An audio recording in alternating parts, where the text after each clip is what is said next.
Robert Horry, 7-time NBA champ, 3 straight with the Lakers, host of the Big Shot Bob podcast, joins us courtesy of Bet Online. You can check out Bet Online, updated NBA Finals Series MVP odds, along with the game-by-game lines and props. When's the last time you placed a bet? Professionally or with one of my friends? Either one. I think for the last round, Dallas versus Minnesota, and I lost. Oh, you took Minnesota. my friend Patrick Keller. He took Dallas first, so I had no choice but to take Minnesota. So he said, "I got Dallas." I said, "Okay, I'll take Minnesota." But so were you buying into the Anthony Edwards, Michael Jordan comparisons, or at least there's similarities in their games?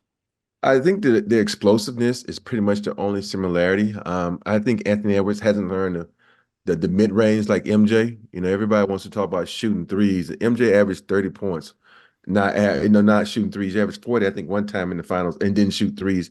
So I think people get so caught up in shooting threes. And I think Anthony Edwards, when you watched him play against Denver Nuggets, he did everything.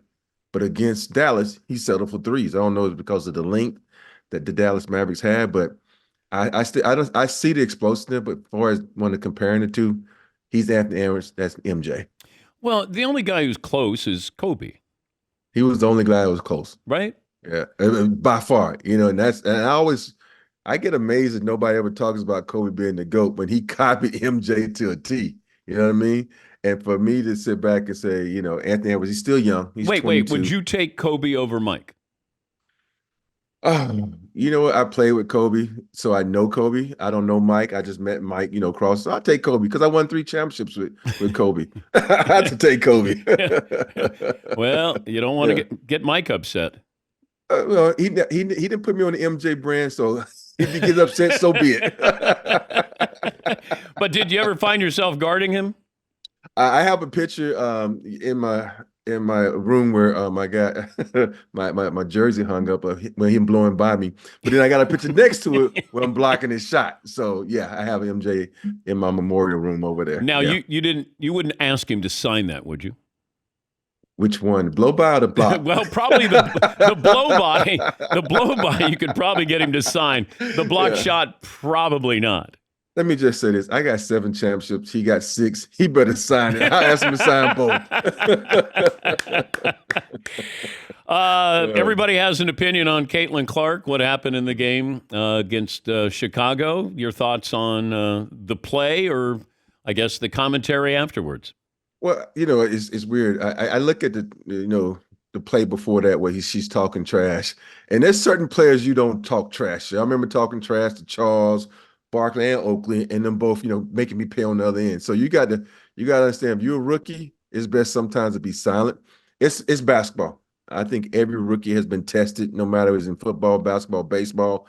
You're going to get tested like that. And people know that the spotlight is on Caitlin Clark, so everything is going to get, blown up a little bit more than it should be. So it's just basketball at the end of the day, and every rookie is going to get tested. Nobody's complaining about Angela Reese getting hip checked and thrown to the ground. So it's just basketball.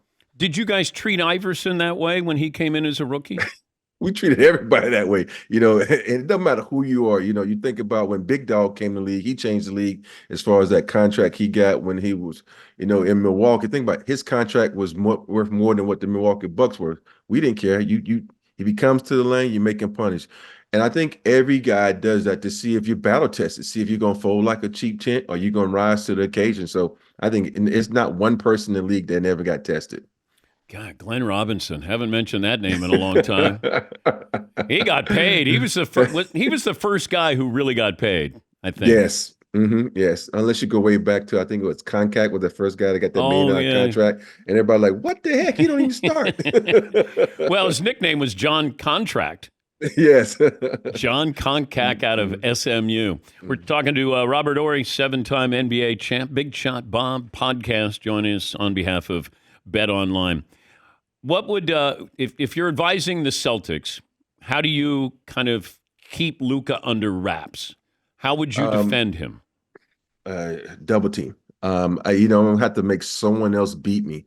I'm a huge PJ Washington fan, and I know sometimes him and Derek on the outside. Kyrie's not shooting, Luka's not shooting. You have to take the chance to make somebody else score.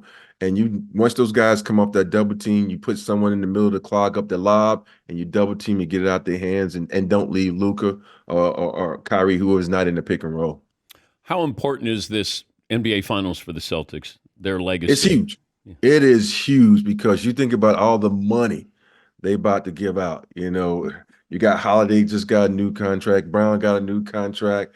If Porzingis can, come back healthy, and of course, Tatum is up. His contract's up. You think about he's going to get paid more than Brown, so they have to win it now to justify all the money they're dishing out up there in Boston. Is it sustainable that everybody's making 50, 60? You're going to have Shea Gilgeous Alexander, final year of his deal, he's going to make $81 million.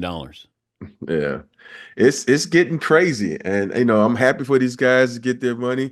But what I'm going to look back at is the fans are going to pay the price because ticket prices are going to go up, and then the concession stands are going to go up, and it's just going to get priced out at a point. But hopefully they can add a couple more teams and kind of make a little bit more money across the league. But it's going to get bananas pretty soon. And you think about all the guys that are up in age, that are superstars that are up, like Paul George, LeBron James, they still gonna get paid too. And then you got the young bucks coming up, they gonna get paid. So it's bananas out there where the money's going. Wish I was still 20 years younger. Well, what would Jordan be worth? A team, $1 billion. You can't give him $1 billion a year, though. You just give him the team. He said, here's your team. Construct the team however you want it, and every money that comes in belongs to you. All right, I had James Worthy on yesterday, and I said, James. Okay, so the Lakers are going to keep their first-round pick that could have gone to the Pelicans. So that's 17th overall, correct? Yes. And I said to James, could you see where the Lakers are on the clock, they've re-signed LeBron, and they decide to take Bronny James with the 17th overall pick? And he said he could see that happening. What I do you could. say? I could too. Okay. I could too, because if you look at this draft, if I tell you to give me the top 5 picks, you couldn't do it. You don't know who's going to be in the top pick. And this draft, and I hate to say it, it's kind of weak. So why not take a chance on Bronny James? Because everybody across the league right now, each draft pick is going to be a project player, because there's not one cut guy that's going to say, oh, he's a game changer like Wembanyama. He's a game changer like Zion. There are no game changers. So why not take a chance and roll the dice? Because, my son, Christian, who played at Harvard Westlake, who went back-to-back winning championships, he played Bronny. And Bronny is talented as heck. He got a lot of athletic skills, but he's still raw.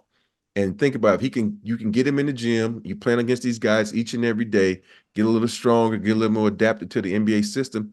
You never know. You might have a diamond in the rough. Yeah, I got a couple of concerns. I think he could have used another year of college. I do too. But he's only 6'1.5".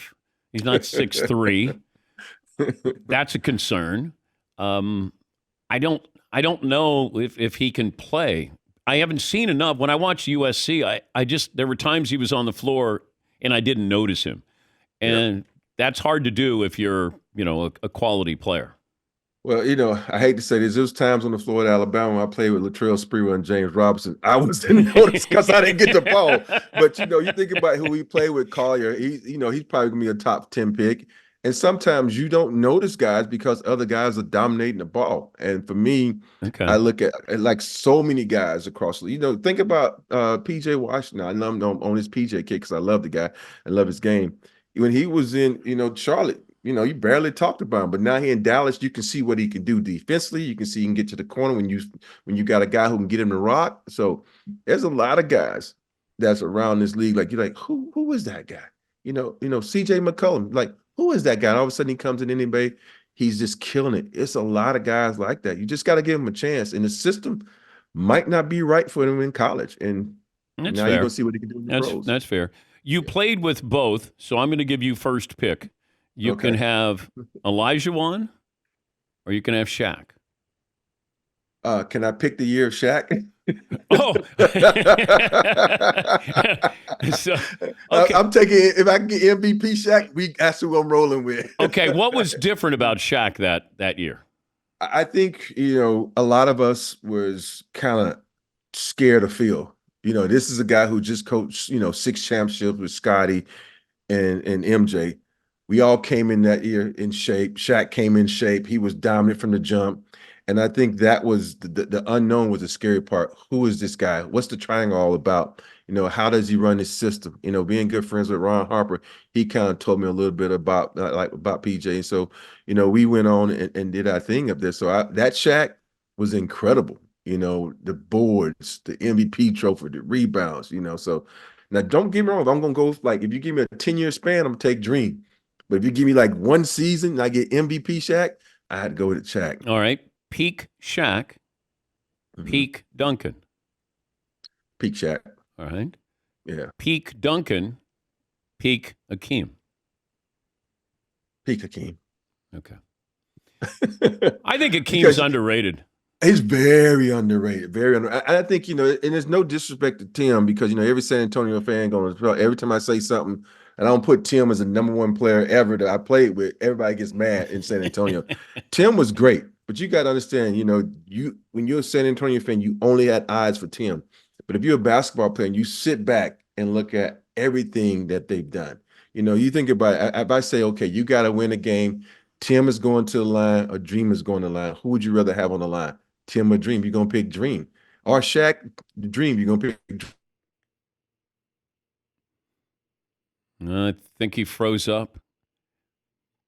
Maybe somebody from San Antonio had something to do with that. Oh, 3 seconds on it right now. Well, Robert, thanks for joining us. Oh, do I have you back? No, I don't. Robert, thanks for joining us as always. Robert joining us courtesy of Bet Online. Check out Bet Online for updated NBA Finals series MVP odds along with game-by-game lines and props.